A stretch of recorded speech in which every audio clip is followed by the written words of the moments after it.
makipagkulitan. So ayun po guys, nagkakagulo na po tayo ngayon dito. Nakikita po natin. Hi everyone! So ayun na po, may mga bisita po kami. Andito po ngayon. Makipagtawanan.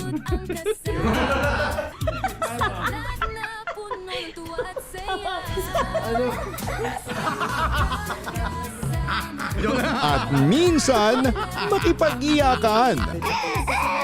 Lagyan na ng gamot. Kanina umiyak si Gian, sabi niya, Ama, tanggapin mo ang kapalaran ng iyong ama. Sa Papa Dudut Family YouTube channel. Subscribe na! Dito sa Papa Dudut Stories, ikaw ay hindi nag-iisa.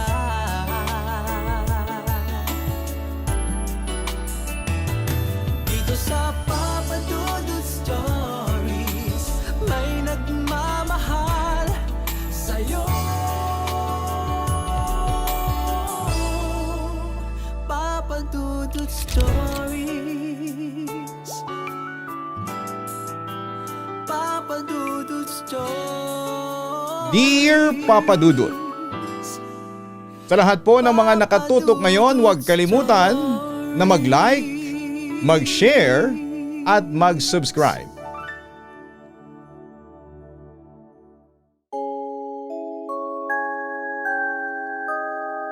Magandang araw po sa inyong lahat. Ako po si Ate Cos Bartolomeo Skenek. 16 years old na ngayon at nakatira dito sa Tampa, Florida. I'm half American and half Pinoy. At second cousin ko sina Nick Carter ng Backstreet Boys at Aaron Carter. Yes, that's true. Yung papa ko ay pinsang buo ng mama nila Nick and Aaron. Si Jane Eleonora Skenek. Mukhang nasa genes talaga namin ang pagiging singer and performer kasi dating vocalist ang papa ko ng isang sikat na local band dito sa Florida. Habang yung mga eldest siblings ko naman ay kumakanta-kanta rin. Ako naman dahil naman sa aking tenor voice ay member ako ng choir orchestra ng Thomas Jefferson High School dito sa Tampa. Anyway, despite of living here in America ay nakakapagsalita pa rin ako ng wikang Filipino since nagkatrabaho bilang elementary school teacher ang mama ko na tubong Tacloban City. Anyway, nalaman ko ang programa ninyo sa radyo sa pamamagitan ng mga pinsan ko dyan sa Maynila. At sila din ang nag-introduce sa akin ng Papa Dudut Stories. Siguradong magugulat sila kapag mapakinggan nila ang aking isi-share na kwento. Na by the way ay totoong nangyari sa akin. Papa Dudut, sisimulan ko ang aking kwento noong 2014. I was 5 years old that time. Niregaluhan ako ng aking lolang Pinay ng isang stuffed toy na kung tawagin ay dancing doll. Isa itong laruan na nabibili noon sa isang sikat na fast food chain dyan sa Pilipinas na hindi ko na babanggitin pero kilala sa mascot na pulang bubuyog. Alam kong gets nyo na yon. Yung dancing doll na pulang bubuyog is worth $15 that time at lagi itong sold out sa mga Pinoy na nakatira dito sa US. And since iilan lang ang branches ng Pinoy fast food na yon sa US that time, naging rare commodity ang dancing doll. And during those times, gusto kong magpabili noon sa mama ko pero dahil sa sold out palagi ay hindi ako umaasa na magkakaroon ng ganon. Not until niregaluhan ako ni Lola ng dancing doll na battery operated pala. Ayun, tuwan-tuwa ako noong bata ako. By the way, tawagin na lang natin ang dancing doll na yon bilang si Red B. Dati tuwing naglalaro kami ng mga kaibigan kong sina Keaton, James, and Valerie, sinasama ko si Red B. Bit ko siya kahit sobrang lambot ng katawan niya at yung ulo niya ay nakapulupot sa maliit kong braso. Minsan kapag tagu-taguan o kaya ay habul-habulan ang laro namin, iniiwan ko siya sa itaas ng sasakyan. Nakatingin lamang siya sa aming magkakaibigan na para bang siya ang bantay. One time inaway ako ng isa sa mga kalaro ko si James. Alam niyo naman, away bata. Kapag hindi bati ang isa ay hindi na rin bati ang lahat. Kaya umuwi ako na malungkot. Naalala ko bago ako matulog ay bumulong ako kay Red B. Sana ikaw na lang ang kalaro ko. Sana tao ka na lang. Simula nang nangyari yon, nagpapakita na si Red B sa panaginip ko. Nabuhay siya na parang tao. Gumagalaw siya. Naglaro kami ng kung ano-ano. Kami lang dalawang naglalaro sa panaginip ko at pakiramdam ko noon ay nakahanap ako ng bagong kaibigan. Hindi na ako masyadong lumalabas ng bahay dahil gusto ko na lamang matulog dahil doon madalas nagpapakita sa akin si Red B. May time na makikipaglaro din ako sa mga kapitbahay namin na kalaro ko. Pero minsan ay may away-away kami. Doon nagpapakita sa akin si Red B. Hanggang sa ayaw ko na namang lumabas ng bahay para makipaglaro sa totoong bata. Madalas ko siyang napapanaginipan at lahat yon ay masasaya naman. Kinakwento ko pa nga kina mama na napapanaginipan ko si Red B. Pero tumigil ang masayang pakikipaglaro niya sa panaginip. Naalala ko na dinala niya ako sa isang bahay and to my surprise, lumaki si Red B. Naging kasing laki siya ng regular B mascot ng fast food. Ipaghahain niya ako ng pagkain sa maliit naming table. Crispy juicy fried chicken, sweet spaghetti at peach mango pie. Excited na sana akong kainin yon nang biglang nilagyan niya ng lupa yung plato. Kunwari yon ang kanin namin. Sabi niya ipikit daw kami para maging totoong kanin. At pagmulat namin ay itim na kanin ang nakita ko. Kainin ko daw lahat. Nung umayaw ako ay nagalit siya. Nagiba ang anyo ng kanyang muka. Cute pa rin si Red B pero galit. Tumakbo ako dahil hindi ko nagustuhan ang inasta niya. Hanggang sa nagkahabulan kami. At dahil naging mascot siya ay mabagal siyang tumakbo kaya hindi niya ako nahabol.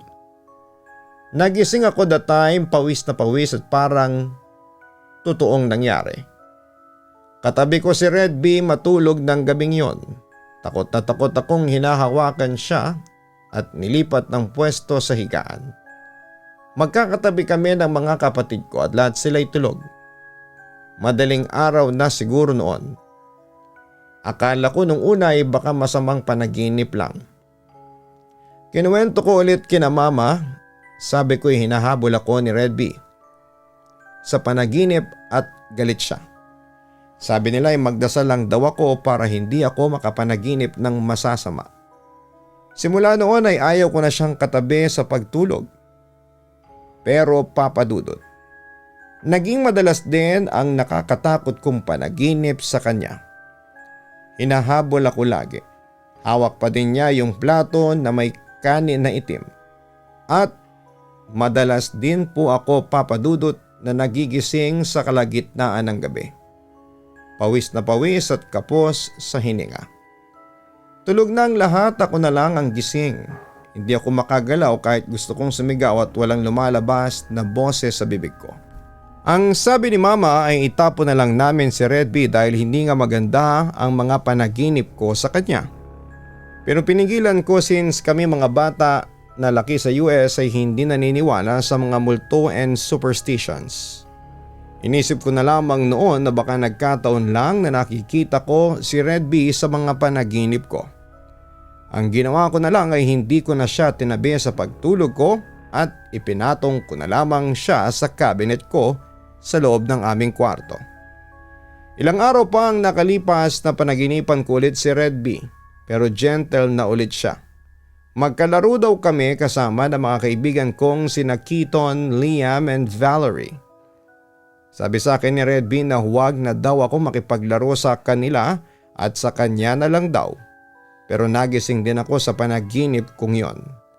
Napabangon ako noon at napatingin ako sa cabinet kung saan ay nakapatong si Red B. Nakatingin ito sa akin at first time kong makaramdam ng takot. Kasi yung mga titig ng dancing doll na yun sa akin para bang may buhay ito. By the way, since mapunta sa akin si Redby, ay hindi ko pala siya nilagyan ng battery kaya hindi ko alam kung ano ang ginagawa o sinasabi noon kapag may battery. Nang biglang tumunog ang dancing doll, hindi ito sumayaw pero kumanta ito ng Jolly Friend. Naalarma ako at napabangon ako sa aking kama. 1 minuto ding kumanta yung Redby plush toy na yon. Nakapagtataka lang. Hindi nagising yung mga kapatid ko na kasama ko sa kwarto. Pero papadudot ang kagandahan sa mga batang laking states. Hindi madaling matakot. Kaya nung matapos na itong kumanta ay nilapitan ko ito at kinuha. Nang buksan ko yung battery compartment, may laman itong battery. Agad kong tinanggal yon para hindi na tumunog pa. Tapos ay binalik ko na siya sa cabinet ng nakatalikod. Pagkatapos noon ay natulog na ako, papadudot. Kinabukasan ay kinumpronta ko yung mga kapatid ko kung sino ang naglagay ng battery sa plush toy ko. Umami naman ang kuya ko at tawa siya ng tawa. Dahil gusto pala niya akong i-prank noon. Kaya pagkatapos noon ay binaliwala ko na lamang yung naranasan ko. Nakala ko ay kababalaghan. Pagkatapos noon ay muli kong kinuha si Redby at nang tingnan ko ulit siya ng mata sa mata, nagsimula kong pagdudahan yung laruang hawak ko. Pero I pretend na walang alam. Baka kasi buhay pala yung doll tapos nagmamanman. Ang bata ko pa pero nag-overthink kaagad ako. Natuto na rin akong magduda at natuto pang umacting. Kinagabihan talagang nilakasan ko ang pagkakasabi ng dito ka muna sa altar ha? Yes, may maliit na altar kami sa bahay since relihiyosa si mama. At doon ko nga nilagay si Redby katabi ng krus at estatwa ni Mama Mary. Ayaw ko muna si Redby doon sa kwarto ko. Tapos ay natulog sa pag-aakalang matatapos na ang problema ko. Pero papadudot. Sa panaginip nagpakita ito uli sa akin. Ayaw mo ba sa akin? Tanong nito. Umiling ako, nandito uli siya. Ganon uli ang ginawa ko. Umuwi ako sa bahay para i-check. Pero gumalaw nga talaga yung Redby plush doll sa panaginip ko na para bang totoong bata. Kinaumagahan noon katabi ko na yung doll. Hindi ko alam kung tinabi ba ito sa akin ng parents ko o kusa siyang tumabi.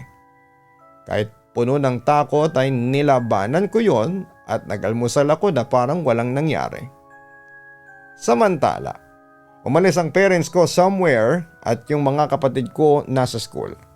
Ako lang ang naiwan nila sa bahay since pwede naman akong lumabas at makipaglaro sa mga kapitbahay namin kaya okay lang sa akin. Okay lang na iwan sa bahay dahil nga nangingilabo talaga ako kay Redby. Ay umalis na lamang ako ng bahay at nakipaglaro sa kapitbahay namin. Papadudod sa kalagitnaan ng paglalaro namin ng PS4 game na Fallout 4 ng kaibigan at kapitbahay kong si Keaton. Napansin kong palingon-lingon siya sa bintana niya. By the way, kapag sumilip ka sa bintana niya ay makikita mo ang bintana ng kwarto ko. Yes, halos magkatabi lamang ang bahay namin noon.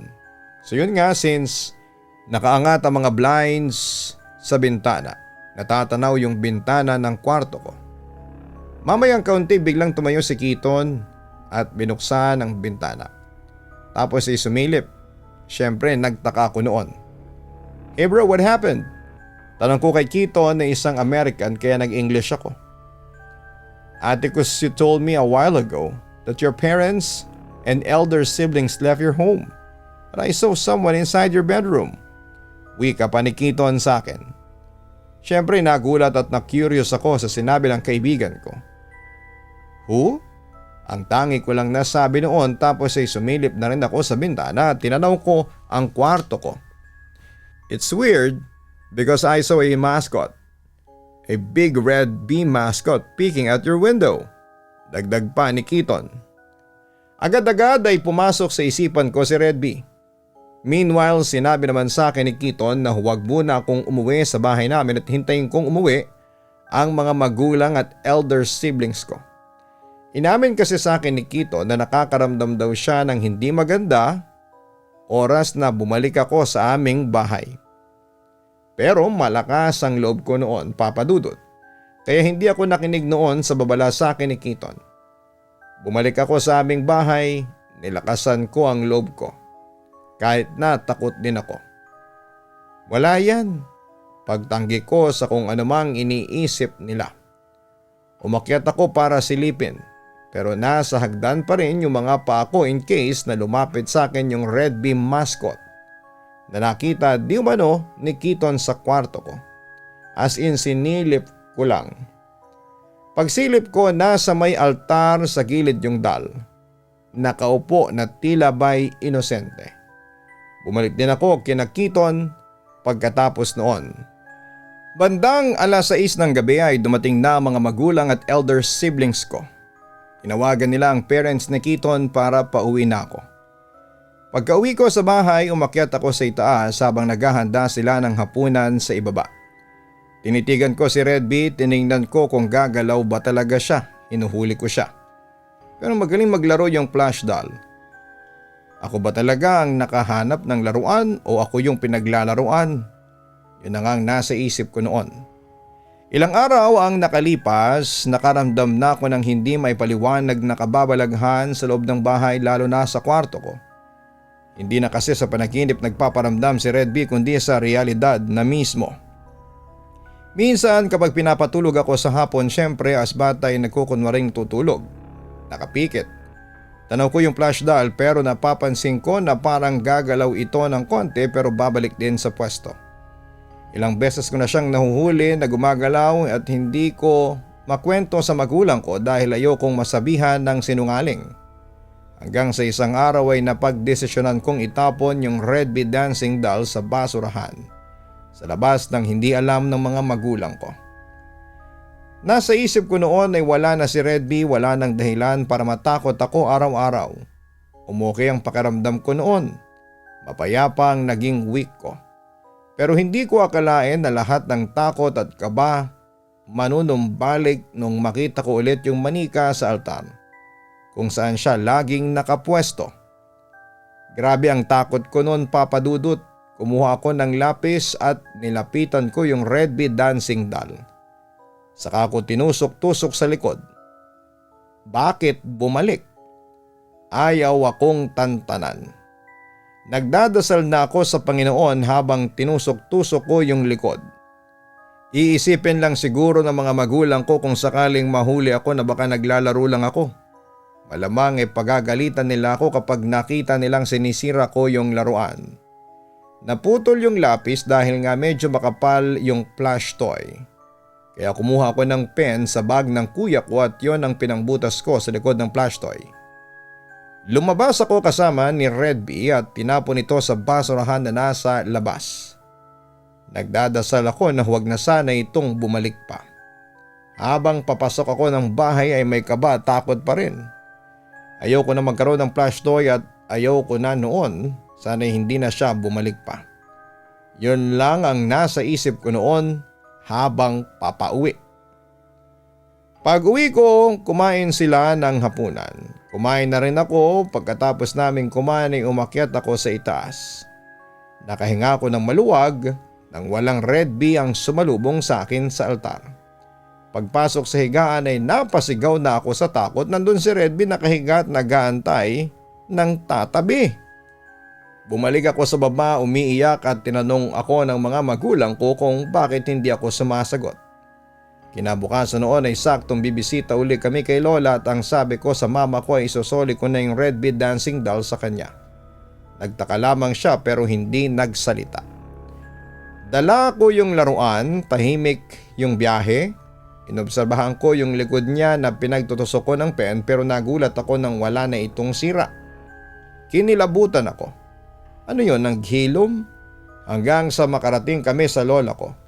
Busy silang mag-usap, kwentuhan habang ako naman ay nilapag ko yung Redby dancing doll sa isa sa mga drawers ni Lola. Nakita ko noon ni Tita Joyce na kapatid ni Mama pero hindi ito kumibo. Hindi na ako lumingon pagkalagay ko kay Red B sa ibabaw ng drawer at kaagad na lumapit sa mama ko. At yun nga ang last na paramdam sa akin ng laruang yon. Isang mystery pa rin sa akin yon, pero siguro'y bawal siyang abandonahin, kundi naghahanap lamang siya ng taong mag-aalaga sa kanya. Baka nga nakikipaglaro lang siya pero hindi ko kaya yung kaba at takot sa araw-araw. Hindi nagtagal ay pumasok na ako sa first grade and after a year ay bumalik kami kina Lola para bumisita at para i-celebrate ang birthday ni Lola. Doon na rin kami nagstay for 5 days since sa Louisiana pa nakatira si Lola at malayo yon sa Tampa, Florida. Doon ay nakita ko ulit si Red B nakadisplay na sa cabinet kasama ng fine china at mga glass figurines na kabayo. Kinagabihan habang busy sila sa baba umakyat naman ako sa guest room kung saan kami matutulog mag-anak. Yung paanan ko ay nakatapat sa mini altar at katabi noon yung bintana. Doon ko unang naranasan ang sleep paralysis. Unang beses na karanasan yon. Hindi ko pa alam na may ganun pala kaya nagpanik ako. Habol hininga. Pilit kong ginagalaw ang buong katawan ko at hindi ko magawa. Pilit akong gumagawa ng ingay gamit ang bibig ko pero walang boses na lumalabas. Naiiyak ako. Hindi nagtagal mula sa paanan ko ay nakita ko ang malaking mascot ni Red B na unti-unting lumilitaw sa kama ko. Ang nakakatakot dito, Papa Dudut. Nakangiti ito na parang demonyo tapos sa mga mata niya ay buhay na buhay talaga. Dahil sa takot ay napapikit na lamang ako pero napadilat din ako nang may humawak noon sa paa ko. Pagkita ko ay may nagsulputang mga matandang sumasayaw sa paligid. Nakakatakot ang kanilang itsura. Para silang mga namatay na nabuhay. Sumasayaw sila kasama ni Red B habang pinapatugtog ang theme song ng paulit-ulit. Tinigil ko ang paggalaw, baka mapansin nilang gising ako. Pero patuloy na lumalapit si Red B sa akin. Tuluyan akong pumikit ulit at kinalma ang sarili ko, saka naman sinamahan ng dasal. Hanggang sa gumising ako sa realidad. May luha pa ng magising, pero nakahinga ng maluwag. Kinaumagahan naglakas loob na ako kay Lola na magsumbong na tila pinaglalaruan ako ni Red B. Nagsitawanan ng mga magulang ko at kapatid ko nang marinig ang kwento ko pero si Lola ay mukhang naintindihan niya ako. Then tinanong ko sa kanya kung saan ba niya nabili si Red B. Siyempre ang akala ng lahat ay doon binili ni Lola sa fast food yung plush doll. Pero laking gulat namin nang malaman naming second hand pala binili ni Lola ang spooky Red B na yon. Binili daw niya yon sa isang garage sale ng kakilala niyang Pinay sa lugar nila, kung saan ay kilala din ito sa Filipino community bilang albularyo o mangtatawas. Pagkatapos noon, Papa Dudut, ay pinayuhan ako ni Lola na palaging magdarasal sa Panginoon para hindi ako lapitan ng mga weird at masasamang elemento. At yun nga ang ginawa ko, Papa Dudut. Simula noon ay naging religious na ako at naging active sa church namin. After many years, eto na nga, I'm already 16 at isa ako sa member ng choir and orchestra na pinapasukan kong school. Ang Thomas Jefferson High School dito sa Tampa. Dumadalaw pa rin ako kina Lola at naroon pa rin si Red B pero hindi na ako takot. At saka hindi na niya ako pinagpaparamdaman. Siguro ay natakot na yung elemento sa loob ng spooky Red B na yon dahil malakas ang paniniwala ko sa Panginoon. At ito ang totoong kwentong ibinahagi ko sa inyo, Papa Dudut. Alam ko na may ilan sa inyo ang hindi maniniwala sa sinapit ko, ang iba naman ay iisipin na baka imagination ko lang ang lahat since bata pa ako nung nangyari ito. Anyway, God knows what really happened the time at masaya na ako sa buhay ko ngayon. Dahil sa edad kong 16 ay ramdam ko ang mga blessings na ibinibigay sa akin ng Panginoon. Muli maraming salamat at magandang araw sa inyong lahat. Lubos na gumagalang Atticus Bartolomeo Skenik. Maraming salamat Atticus sa pag-share mo ng iyong kwento sa amin. Ayon sa mga ilang paranormal experts, ang mga batang madalas lapitan ng kababalagan dahil sa vulnerability at emotional capacity nito. Emosyonal ang mga bata at madaling maniwala sa kanilang mga nakikita, naririnig o nape-perceive ng kanilang mga senses. Ganun pa man kung tuturuan ng mga magulang ang kanilang mga anak ng pagdarasal at pananampalataya sa nag-iisang Diyos. Lalakas ang depensa ng mga bata laban sa masasamang elemento na gustong mag-impluwensya dito. Payo lang din sa mga magulang, kapag ang anak ninyo ay may sinasabi o kinikwento, matuto tayong makinig sa kanila at huwag natin silang sawayin o sabihan agad ng sinungaling sila o gumagawa ng kwento. Pag-aralan ninyong mabuti ang lumalabas na salita sa kanilang bibig dahil ang pakikinig ninyo at pag-unawa ay malaki ang maitutulong sa kaligtasan ng inyong mga anak.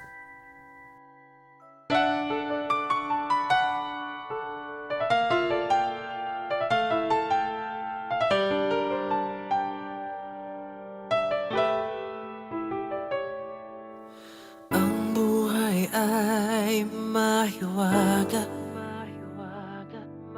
laging may lungkot at saya. Sa Papa Dudut Stories, laging may karamay ka.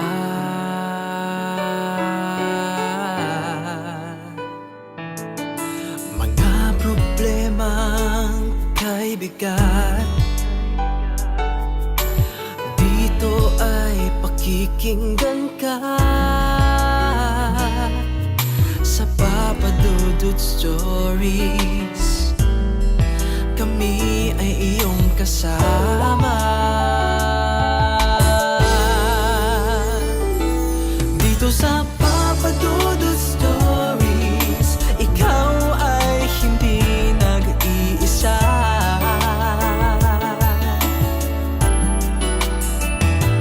Dito sa Papa Dudut Stories, may nagmamahal sa'yo. Papa Dudut Stories, Papa Dudut Stories,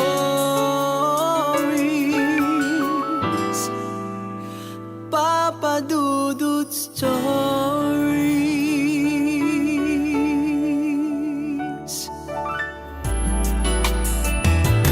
Dito sa Papa Dudut Stories, may nagmamahal sa'yo. Papa Dudut Stories, Papa Dudut Stories. Hello mga ka-online, si Papa Dudut po ito. Nag-enjoy ka ba sa ating kwento ngayong araw? Huwag kalimutan na i-share, mag-like at mag-subscribe. Maraming salamat po.